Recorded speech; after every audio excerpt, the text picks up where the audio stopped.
જૂનાગઢના માંગરોળ એસટી ડેપોમાં ફરજ બજાવતા કંડક્ટર ઉપર માનસિક ત્રાસ અપાતા હોવાના આક્ષેપ।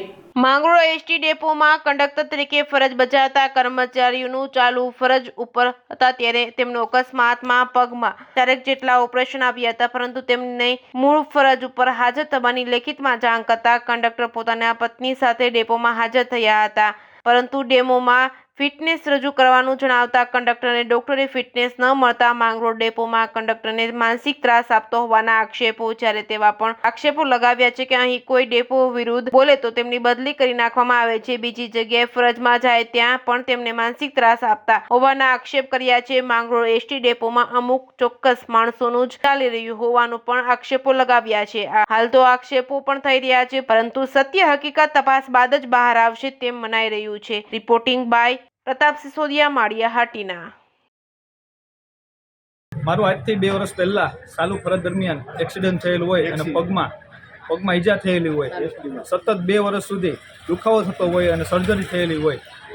છેલ્લા 1 વર્ષથી હું ટીસી તરીકે ફરજ માંગરોળ ડેપોની અંદર બજાવતો બરાબર। ત્યારબાદ 3 મહિનાથી હું માધવપુર હતો અને છેલ્લા 1 મહિનાથી ઉપલા અધિકારી સુધી દોડધામ કરવા છતાં પણ મને કોઈ ન્યાય મળેલ ન હોય। ડીસી સાહેબ, શ્રીમાળી સાહેબ અને વહીવટી અધિકારી જોગલ સાહેબને પણ મળેલ। એ લોકો એમ કહે છે કે સ્થાનિક ડેપો હોય, તારો માંગરોળ ડેપો હોય, તને બેસાડ્યો હોય અને જેણે તને ઊભો કર્યો હોય એને મળ, બરાબર। અમે કશું જ કરી ન શકીએ। ઉપલા અધિકારી રાણીપમાં પણ અમદાવાદ એમડી સાહેબને પણ મળેલા, એમને પણ અમે રજૂઆત કરેલી છે, એમનો પણ કોઈ જવાબ મળેલ નહીં। અત્યારે અમે આ ટીવી મીડિયા દ્વારા હું મારી આ જે તકલીફ છે અને હું એ રજૂ કરવા માગું છું કે આના માધ્યમથી હું કહેવા માગું છું કે જે સાજા નિર્વાહ છે એ અત્યારે કર્મચારી બધા નોકરી કરે છે અને અમારા જેવા લાચાર અને પગમાં લાગેલી હોય અથવા કોઈ પણ કેન્સરવાળા હોય, અન્ય હોય, એ લોકોને ઘરે બેસવાનું હોય, એમને પોતાનું જીવન ગુજારવા માટે આર્થિક પરિસ્થિતિ નબળી પરિસ્થિતિ ધરાવતા હોય તો બીજે ક્યાં જઈ શકે। મને આજથી છેલ્લા 1 વર્ષથી 4 થી 5 વાર માનસિક ટેન્શન આપેલું હોય અને વારે ઘડે નોકરીમાં વહેલો બોલાવવામાં આવે છે। મારી નોકરી 8 કલાક હોય છતાં પણ મને 9 કલાક સુધી કામ કરાવેલું છે।